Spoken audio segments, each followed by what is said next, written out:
Sonia qui nous demande des conseils pour bien s'organiser dans l'apprentissage du vocabulaire en japonais. Donc le problème de Sonia, elle me dit: j'adore tes vidéos sur les contes, donc les lectures de contes en japonais qu'on fait sur la chaîne Lecture en japonais. On le fait tous les mercredis soirs en direct sur Twitch. Et après, tous les replays sont uploadés sur la chaîne Lecture en japonais. Donc Sonia adore ces vidéos, trop cool. Mais le problème, c'est que je note tous les mots de vocabulaire. Il y en a beaucoup. Et ça me frustre de ne pas réussir à tous les apprendre. Quel serait ton conseil? Eh bien, mon conseil, c'est très simple, et c'est celui que je vous donne d'ailleurs chaque semaine normalement sur Twitch, c'est de ne pas tout apprendre et de ne pas tout noter. Alors dit comme ça paraît simple, mais concrètement, comment on fait? Je sais à quel point ça peut être tentant de se dire: ah, ce mot-là, il a l'air bien, je suis sûre que je vais l'utiliser un jour, si je le vois là dans cette histoire, c'est que j'en ai besoin dans mon apprentissage du japonais, sinon la prochaine fois je le reconnaîtrai pas, tout ça. Je sais, je suis passée par là, j'ai cédé à la tentation, moi aussi. Je suis tombée dans le piège, dans la spirale infinie de faire des listes interminables de mots de vocabulaire, des cartes Anki. Avant d'avoir Anki, moi je faisais des cartes sur papier. Je me suis retrouvée littéralement avec une petite montagne. Ça commençait à ressembler à un petit mont Fuji de cartes de révision de vocabulaire. Et c'était un enfer. J'ai pris la décision de ne plus faire ça lorsque je suis allée rendre visite à mon frère qui habite à La Réunion et que j'ai dû prendre l'avion et la moitié de ma petite valise, c'était des cartes de vocabulaire en japonais. Je me suis dit, là, c'est pas possible. Tu peux pas te pourrir ton voyage et tu peux pas t'encombrer globalement dans ta vie avec autant de cartes de vocabulaire. Ça n'a aucun sens. Et en plus de ça, il y avait plein de mots là-dedans. Franchement, je m'en servais pas. Donc, ce que je te recommande de faire, et c'est ce dont je parle chaque semaine sur Twitch, on en parle quand on fait les lectures de contes, je vous fais un récapitulatif des mots vraiment qui me paraissent essentiels pour des grands débutants.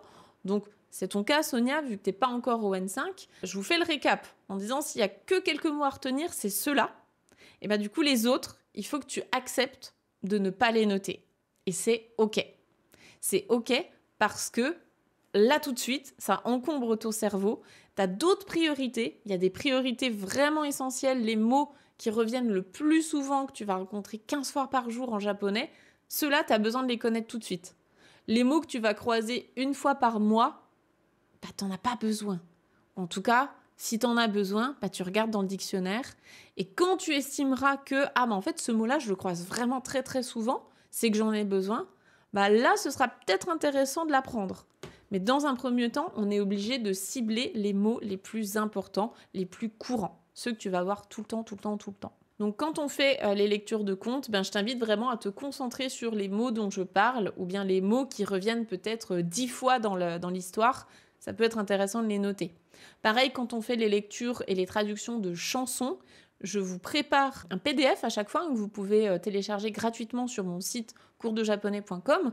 Sur ce PDF, je vous sépare en 3 niveaux, donc débutant, intermédiaire et avancé. Je sépare les listes de vocabulaire.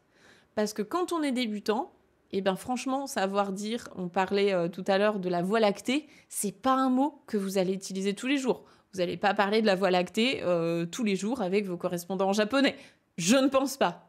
Alors que savoir dire voiture, renard, Japon, des mots bateau, mais des mots qu'on a... Bateau ce genre de mots, ça, on en a besoin tout le temps. Donc, une fois que vous êtes habitué à cette base, ce socle de vocabulaire extrêmement courant, ce qui représente du coup le JLPT5, là, quand on est à l'aise avec ça, ok, je sais que j'ai plus besoin de réviser des mots comme neko, nihon, ce genre de mots, je les connais par cœur.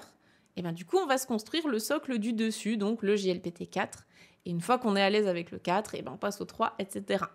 Il y a une petite astuce aussi que te partage Betty, donc je te la transmets, et puis on en fait profiter tout le monde. Tu peux essayer de faire le tri, donc dans tes listes de vocabulaire, tu peux faire 2 colonnes. Une colonne à apprendre en priorité, et une colonne à apprendre si j'ai le temps. Comme ça, ça te force à séparer les deux, à mettre des mots de vocabulaire d'un côté comme de l'autre. Et en vérité, je pense que tu ne vas apprendre que la première colonne parce que c'est déjà un boulot qui est suffisamment important d'apprendre ça en priorité. Mais tu pourras toujours garder ta colonne apprendre si j'ai le temps, tu vois, tu peux garder tes petites notes de côté pour plus tard. Quand tu te dis, bah là, maintenant, je suis à l'aise avec le vocabulaire que je maîtrise, hein, là, que j'ai vu à ce niveau-là, bah, du coup, on peut aller reprendre peut-être du vocabulaire un petit peu plus avancé. J'espère que ça pourra t'être utile. Je suis tombée dans le piège et je sais exactement ce que ça fait. Donc, force à toi et, et résiste à la tentation. Résiste vraiment à la tentation. Et le less is more, hein, vraiment, il vaut mieux faire moins mais efficace plutôt que de faire plein de trucs et pas efficace. Vraiment, ça n'a jamais été aussi vrai que dans l'apprentissage du vocabulaire en japonais. Donc, force à toi.